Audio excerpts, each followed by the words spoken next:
नमस्कार, मैं जितेंद्र चतुर्वेदी। आखिर ऐसा क्या हो गया कि वो जो नरेंद्र मोदी के खिलाफ नैरेटिव गढ़ने में जुटे रहते हैं और ये माहौल बनाने की कवायद करते हैं कि अगर नरेंद्र मोदी रहे तो संविधान खतरे में आ जाएगा, और संविधान की बात करके वो सीधा संकेत देते हैं कि लोकतंत्र खतरे में आ जाएगा।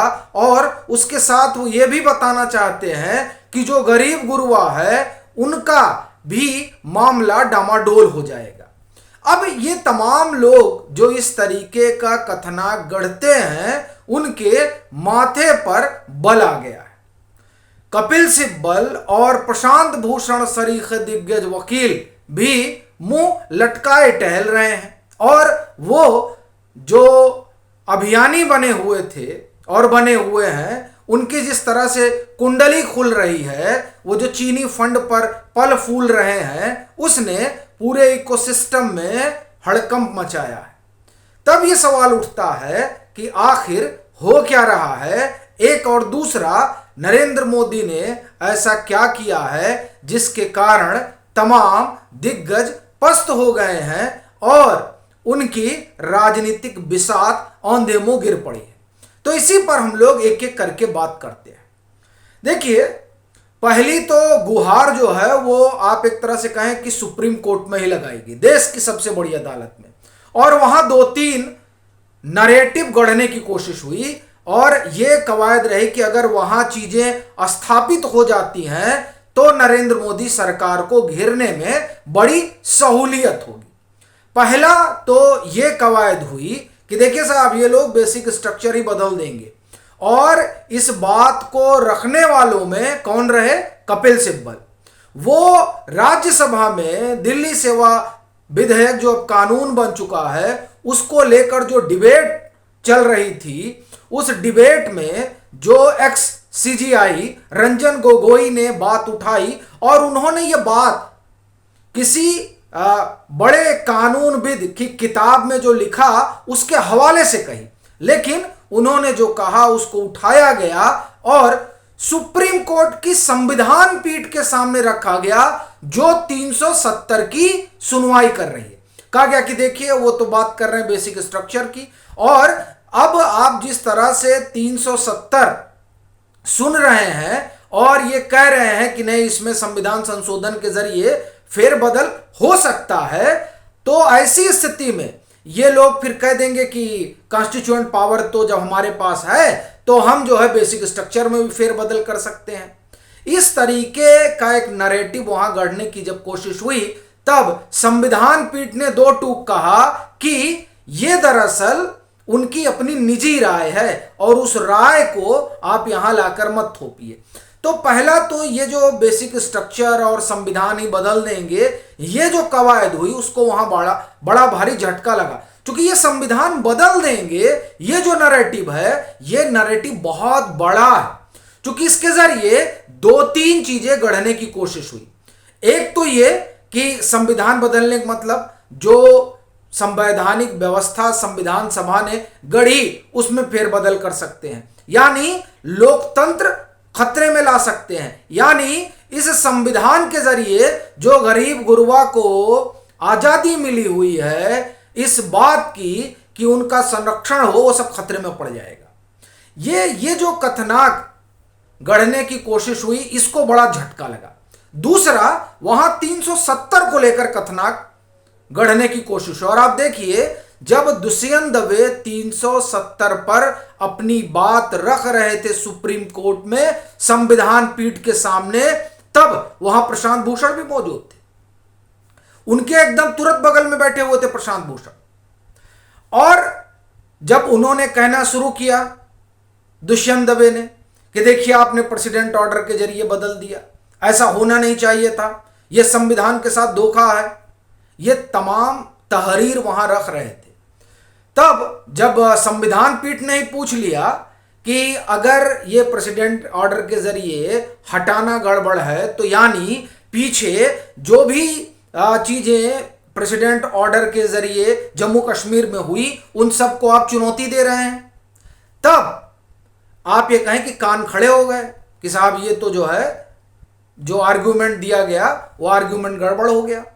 और वहां जिस तरीके से संविधान पीठ ने ये बात रखी कि आप जो कह रहे हैं वो बड़ा कॉन्ट्राडिक्टरी लग रहा है, यानी ये बात कहना कि अब 370 पर जो संविधान पीठ बैठी है वो दरअसल इसकी संविधान सम्मत ये हुआ या नहीं हुआ इस पर बात करने की बजाय वो इस बात की जांच करने लगे कि जो निर्णय हुआ है, जो डिसीजन मेकिंग है, वो डिसीजन मेकिंग कहीं पॉलिटिकल तो नहीं है।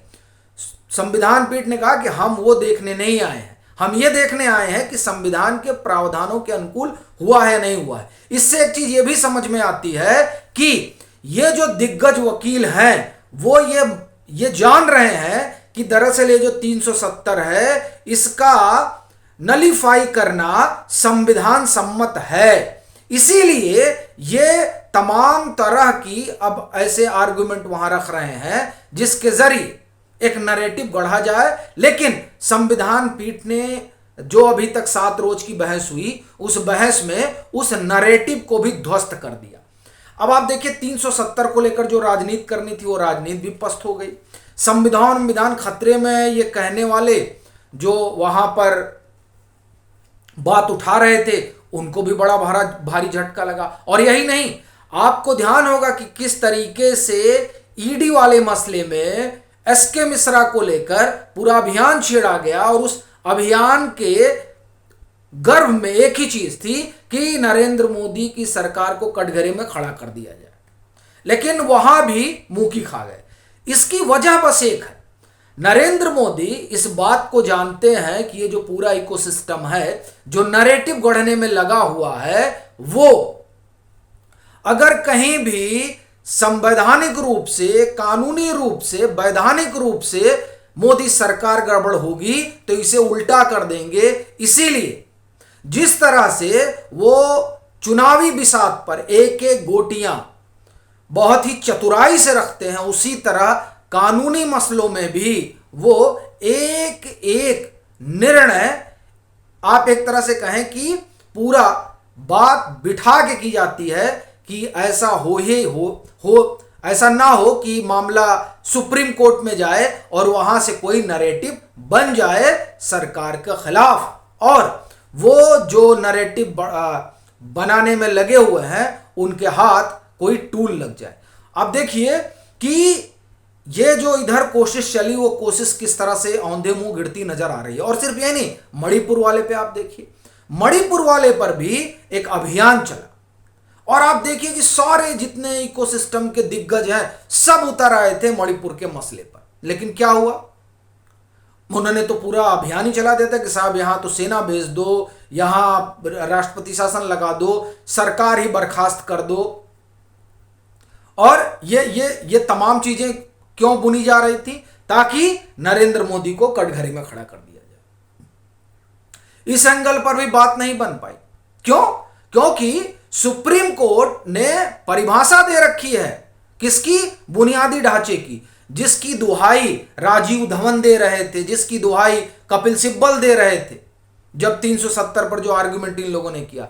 वही बुनियादी ढांचा ये कहता है सेपरेशन ऑफ पावर।